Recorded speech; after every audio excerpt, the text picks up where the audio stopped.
देखिए green TV YouTube पर भी, बस सब्सक्राइब करें और बेल आइकन दबाएं। नमस्कार, आप देख रहे हैं किसान बुलेटिन। मैं हूं आपके साथ प्राची तिवारी। आइए नजर डालते हैं खेती किसानी और ग्रामीण भारत से जुड़ी आज की जरूरी हेडलाइंस पर। बिहार के मखाना को जल्द मिलेगा जीआई टैग, किसानों के आएंगे अच्छे दिन। देश में 1.25 लाख मीट्रिक टन हुआ शहद उत्पादन, रंग ला रही है किसानों की मेहनत। हरियाणा के किसानों को होगा डबल मुनाफा, सरकार ने रखा 4000 हेक्टेयर भूमि में झींगा मछली पालन का लक्ष्य। बिहार में मखाना के उत्पादन को बढ़ावा देने के लिए राज्य सरकार लगातार प्रयास कर रही है। इसकी नई और उन्नत किस्मों को भी विकसित करने के लिए लगातार काम किया जा रहा है।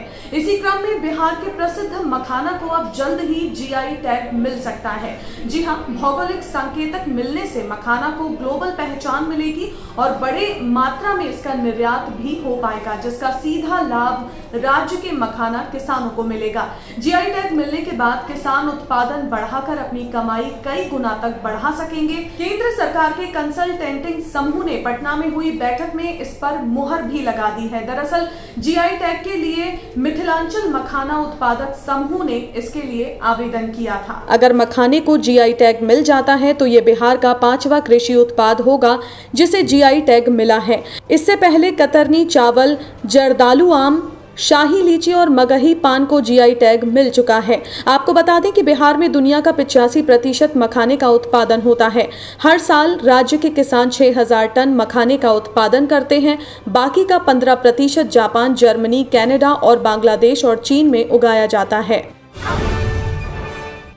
मधुमक्खी पालकों और सरकार के सामूहिक प्रयासों से 2020-21 में शहद उत्पादन 1.25 लाख मीट्रिक टन हो गया है, जबकि ये 2013-14 में सिर्फ 76,150 मीट्रिक टन था। यही नहीं, आत्मनिर्भर भारत अभियान के तहत केंद्र सरकार ने इसमें 500 करोड़ रुपए का प्रावधान भी किया है। दरअसल कृषि मंत्री तोमर ने नागालैंड के केंद्रीय बागवानी संस्थान में आयोजित मधुमक्खी पालकों के सम्मेलन में हिस्सा लिया। सम्मेलन में वर्चुअल तरीके से जुड़े मंत्री ने राज्य सरकारों से अपेक्षा व्यक्त की कि वो सारी सुविधाओं का लाभ उठाते हुए मधुमक्खी पालक किसानों को उनके उत्पाद के अच्छे दाम दिलवाएं। कृषि मंत्री ने साथ ही बताया कि शहद एक्सपोर्ट में भी उल्लेखनीय वृद्धि हुई है। साल 2020-21 में 60,000 मीट्रिक टन शहद का निर्यात हुआ है, जबकि ये साल 2013-14 में करीब 28,000 मीट्रिक ही था। उन्होंने कहा कि 10,000 नए किसान उत्पादक संगठन बनाने की योजना के तहत शहद उत्पादक किसानों के एफपीओ भी बनाए जा रहे हैं। शहद की ठीक से जांच हो, इसलिए देश में कई जगह पर लैब भी बनाई गई है। साथ ही प्रोसेसिंग सुविधाएं भी बढ़ाई जा रही हैं। खेती और पशुपालन में अग्रणी रहने वाले प्रदेशों में शामिल हरियाणा में अब मछली पालन पर भी जोर दिया जाएगा। जी हां, ताकि किसानों की आमदनी में वृद्धि की जा सके। सरकार ने 2024-25 तक 4000 हेक्टेयर भूमि में झींगा मछली पालन करने का अब लक्ष्य रखा है। वर्ष 2014 में केवल 28 हेक्टेयर भूमि तक ही ये काम सिमटा हुआ था, लेकिन अब 493 हेक्टेयर में मछली पालन किया जा रहा है। हरियाणा के कृषि मंत्री जेपी दलाल ने केंद्रीय पशुपालन, मत्स्य और डेयरी मंत्री पुरुषोत्तम रूपाला से मुलाकात की और इस दौरान उन्होंने इसकी जानकारी दी। साथ ही जेपी दलाल का दावा है कि हरियाणा मछली उत्पादकता में 9600 किलोग्राम प्रति हेक्टेयर प्रति वर्ष की दर से देश में पहले स्थान पर है। वहीं सभी जिला मत्स्य अधिकारियों को उन्होंने 31 मार्च 2022 तक मत्स्य यूनिट स्थापित करने का टारगेट भी दिया है। चरखी, दादरी और करनाल जिलों में प्रधानमंत्री मत्स्य संपदा योजना के तहत वर्ष 2020-21 के दौरान 2 बड़ी पैलेटेड फीड मिल प्लांट की स्थापना की गई है। साल 2020-21 के दौरान हरियाणा में 1440 लाख झींगा पालन बीज भी संचय किया गया है। इस मौके पर रूपाला ने कहा कि सरकार चाहती है कि कृषि के साथ अन्य विकल्पों को अपनाकर किसानों की आय को बढ़ाया जाए। प्रधानमंत्री मत्स्य संपदा योजना इसी लक्ष्य का एक हिस्सा है, जिसमें देश के मछली पालकों के लिए अनेक सुविधाएं दी जा रही हैं। तो ये थी वो खबरें जिन्हें हमने आपको बताया विस्तार से, लेकिन खबरें और भी हैं, तो आइए नजर डालते हैं बाकी की छोटी बड़ी अपडेट्स पर भी। कपास की बढ़ती कीमतें इस समय शहर में चर्चा का विषय बनी है। महाराष्ट्र में कपास की कीमत दिनों दिन बढ़ती जा रही है।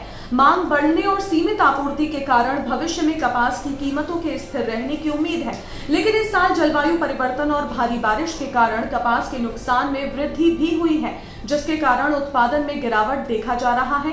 कपास की कीमतों में पिछले 8 दिनों से तेजी आ रही है, इसलिए कपास जो 2 महीने पहले 5,200 रुपए प्रति क्विंटल थी, आज बढ़कर 9,000 रुपए हो गई है। मांग के आधे से भी कम आपूर्ति होने के कारण अब छोटे बड़े व्यापारी सीधे गांव आ रहे हैं और कपास की मांग कर रहे हैं, लेकिन अफसोस कि उन्हें खाली हाथ ही लौटना पड़ रहा है।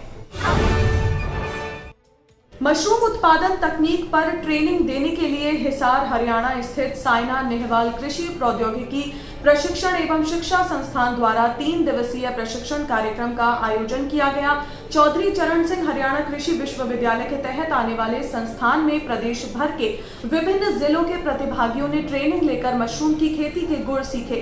कृषि वैज्ञानिकों ने प्रतिभागियों को सफेद बटन मशरूम के अलावा दूसरी मशरूम की प्रजातियों को बढ़ावा देने के लिए भी जागरूक किया। इस मौके पर किसानों से आह्वान भी किया गया कि वो पराली जलाने की बजाय उसके जरिए मशरूम का उत्पादन करके अच्छी कमाई करें। पौधों के आनुवांशिक संसाधनों के संरक्षण के लिए केंद्र सरकार ने देश की 5 संस्थाओं को 10-10 लाख रुपए का पादप जीनोम संरक्षक पुरस्कार दिया है। ये पुरस्कार साल 2016-17 से 2019-20 के लिए दिए गए हैं। प्रत्येक पुरस्कार में प्रशस्ति पत्र, स्मृति चिन्ह और 10 लाख रुपए नगद दिए गए हैं। ये पुरस्कार किसान समुदाय को दिए जाने वाले सर्वोच्च पुरस्कारों में से एक माना जाता है। ये उन्हें प्रदान किया जाता है जिन्होंने पौधों के आनुवांशिक संसाधनों का संरक्षण अच्छे से किया है। आज के किसान बुलेटिन में फिलहाल इतना ही। आप स्वस्थ रहिए और अपना ध्यान जरूर रखिए। फिलहाल मुझे दीजिए इजाजत। नमस्कार। देखिए ग्रीन टीवी यूट्यूब पर भी, बस सब्सक्राइब करें और बेल आइकन दबाएं।